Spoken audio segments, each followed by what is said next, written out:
Live from Washington, D.C., it's Quintessential Listening, Poetry Online Radio. Now, here's your host, Dr. Michael Anthony Ingram.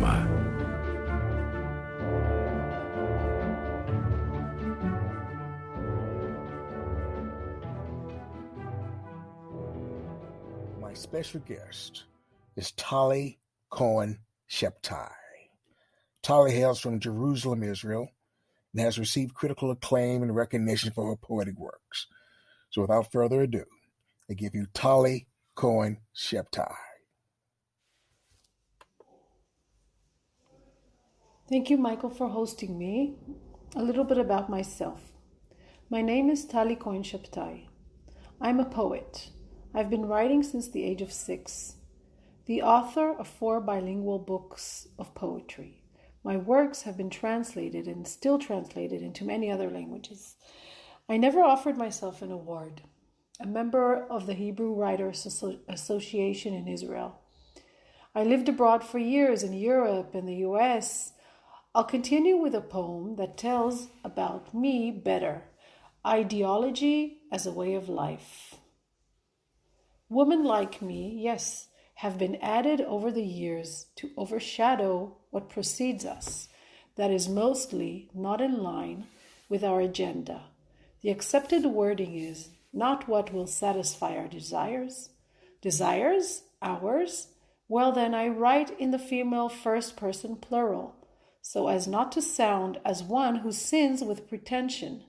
As an individual woman, however, I do not have many female friends for this journey, and those who have already passed through a station or two, according to the fixed rules of society, a woman like me tries to stay free from society and at the same time to be in it with boycotts and double-digit ages until the arrival of the adolescence age and beyond. I bear this bitter insult so far, so spare judging me.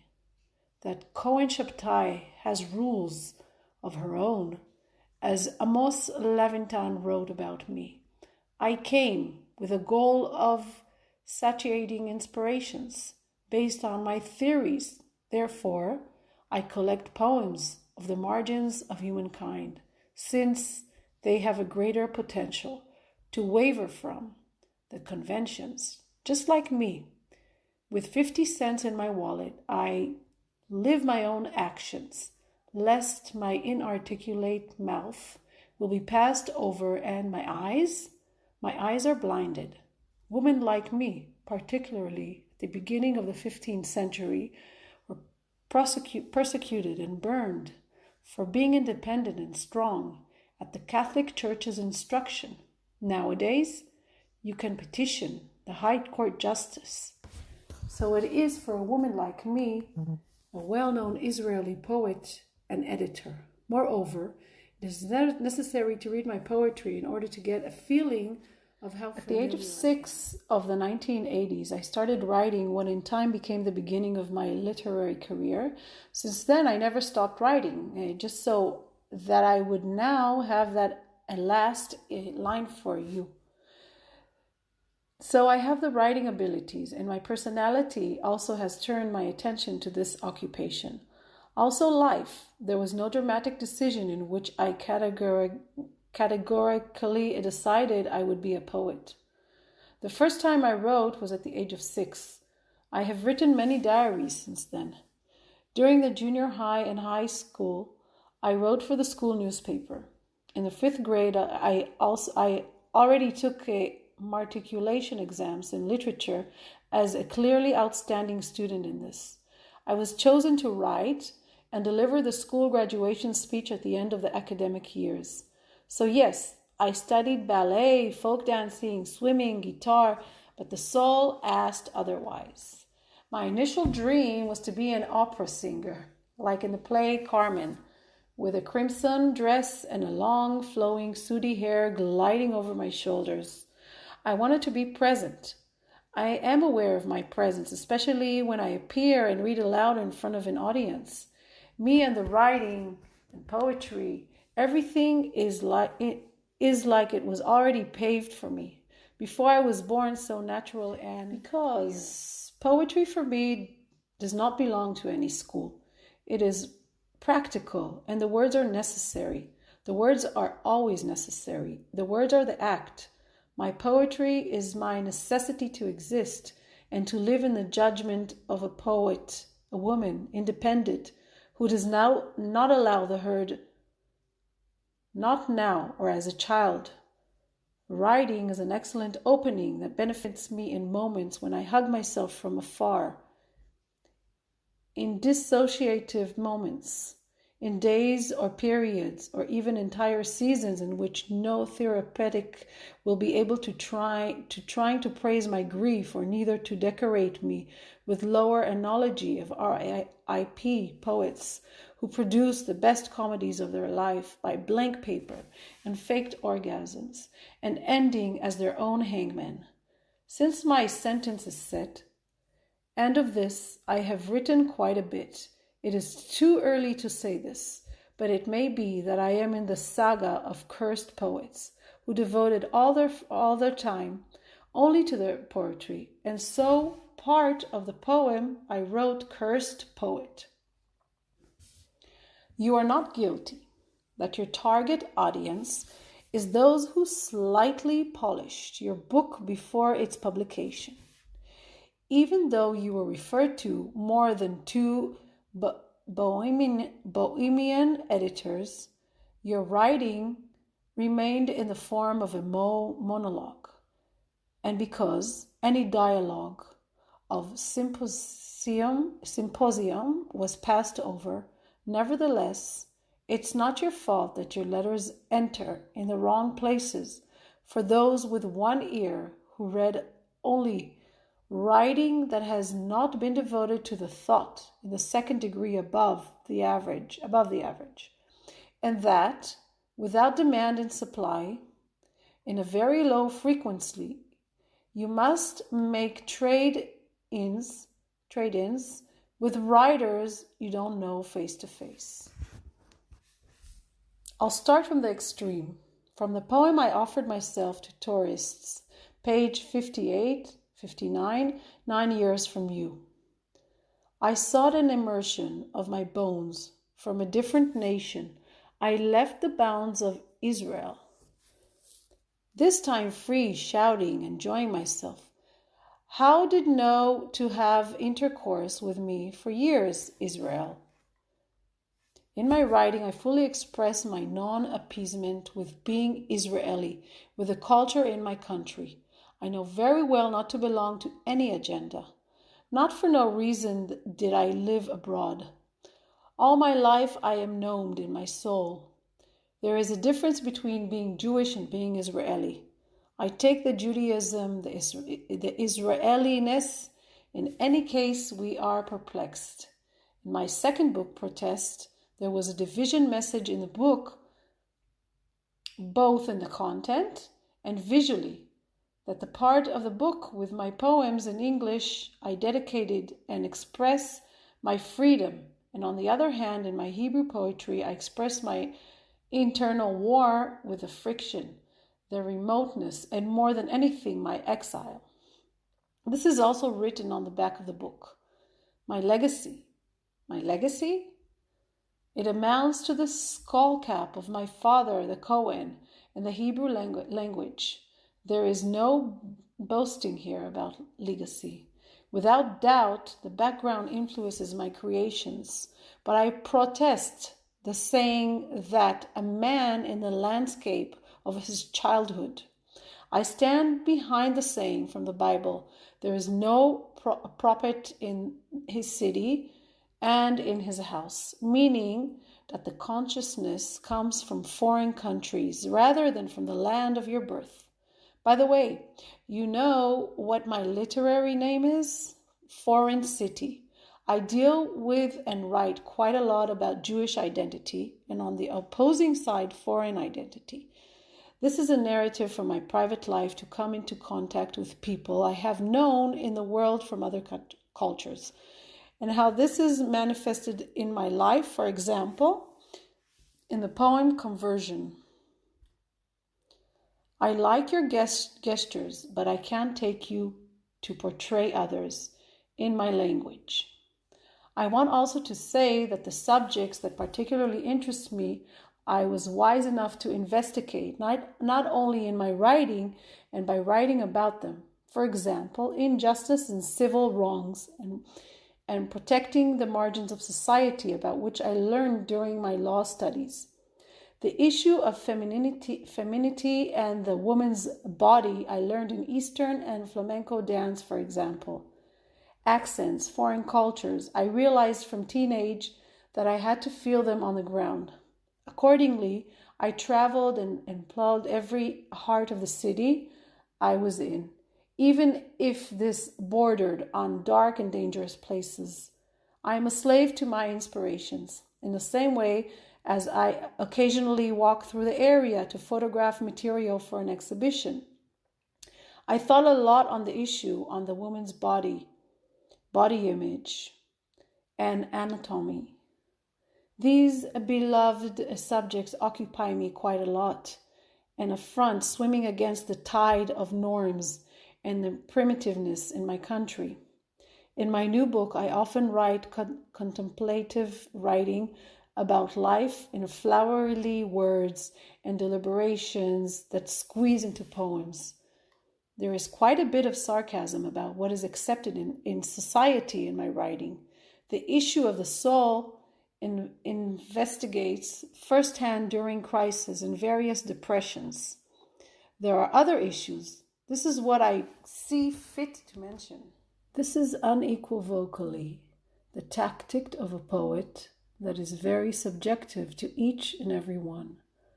In the past 2 years, I have begun to make it easier on myself and make room for publishing intuitive poems that were written in the blink of an eye and did not go through the processing stages between first draft to a complete poem. I revealed that these are the poems that the audience connects with the most. I often look through journals to investigate from different aspects or a specific aspect the issue about which I am writing. The poem begins with a sentence or paragraph, and after that comes a moment of musing and concentration and inspiration as I expand this raw material into a written work. Erase, add, read it to myself, hear how the tone of the poem sounds, until the poem is ready and completed, that I directly add it to the file of poems for future publication in my books. I hope I have clarified this. I need 4 walls that envelop me where my desktop is situated in my home. This way, I don't feel detached. My concentration level is healthy and clarity of mind at its utmost. Indeed, I write everywhere.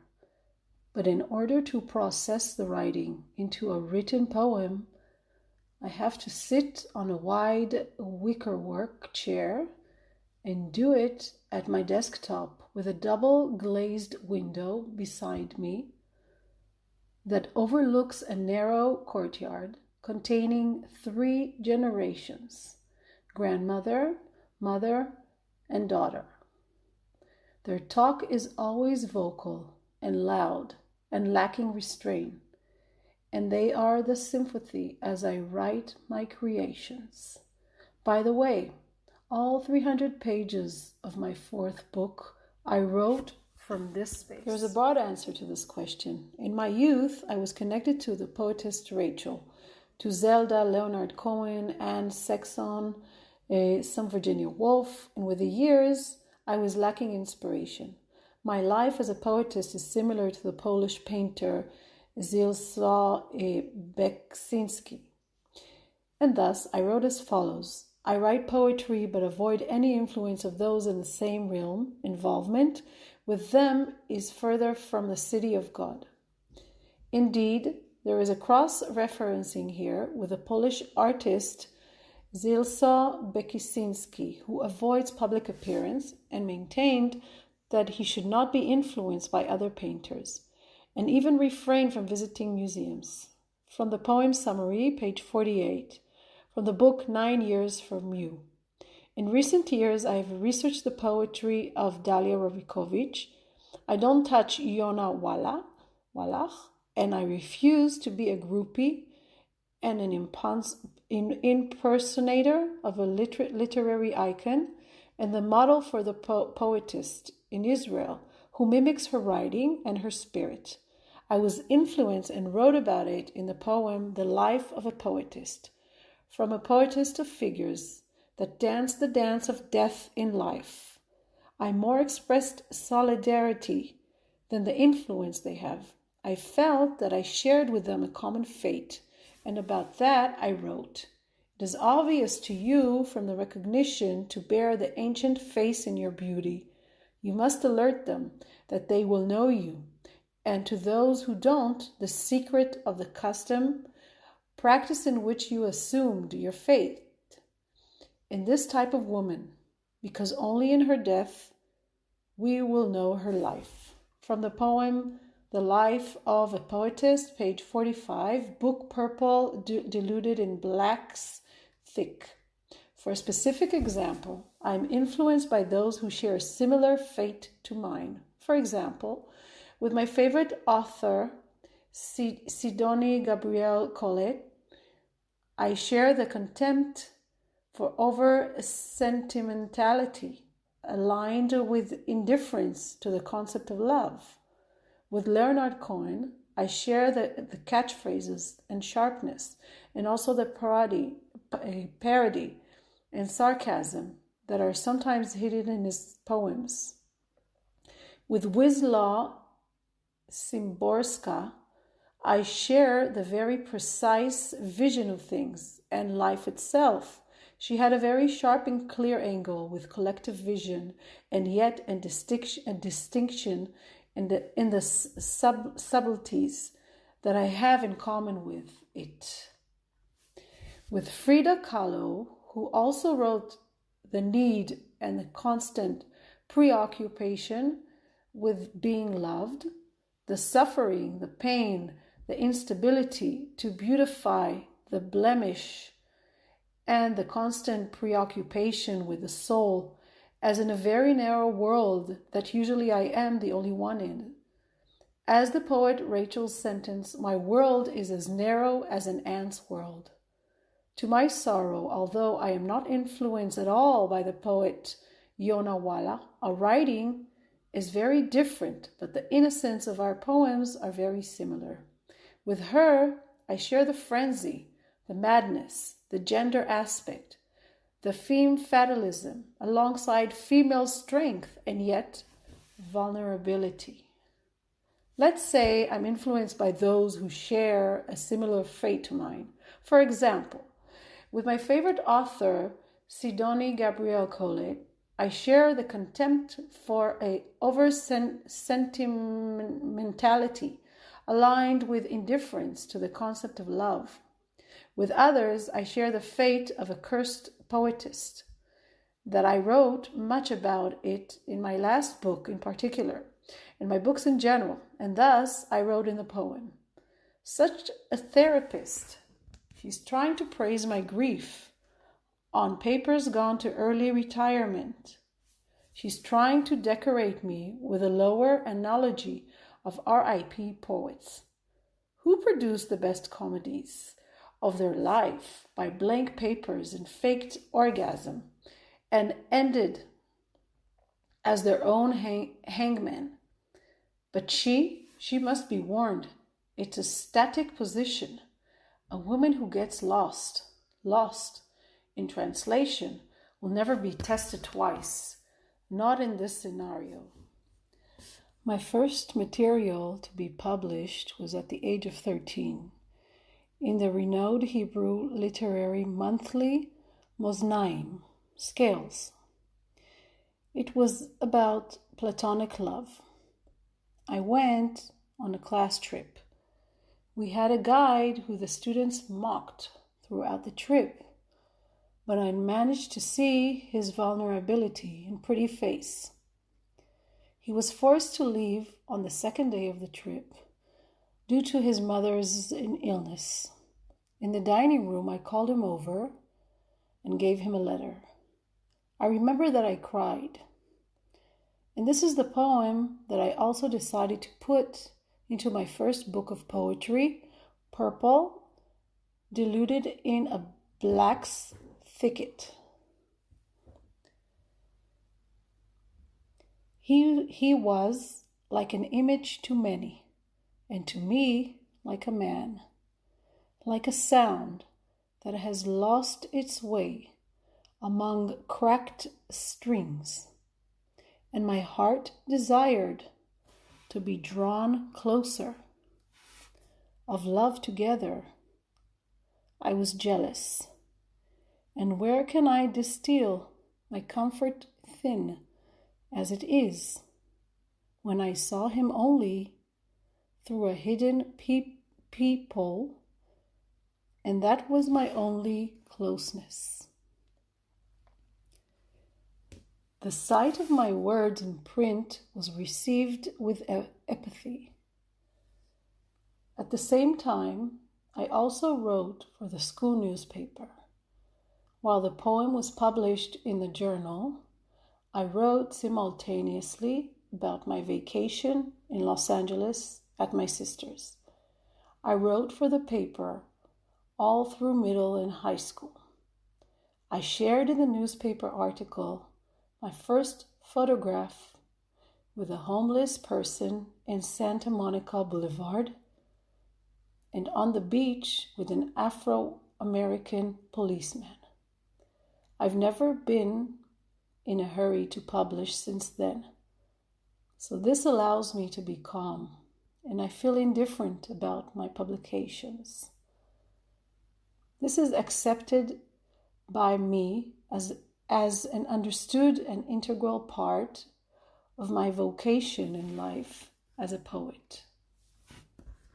First of all, I continue to write, mostly works that I write more than I publish. I've finished writing the fourth book of poems and contemplation. Due to the circumstances of the virus, its publication has been delayed. The publication date will be next year. Secondly, I'm also writing an autobiographical book in addition to lyrical prose, and I've started writing a fifth book. It must be evident from this that I am totally immersed in words. All my essence and every part of my body has found its wording. I should add that there is also work of translation, translating my poetry. But I will. You have just listened to the Quintessential Listening Poetry Online Radio Podcast with your host, Dr. Michael Anthony Ingram. Subscribe to our podcast on iTunes, Spotify, or Stitcher. And make sure to catch our next episode.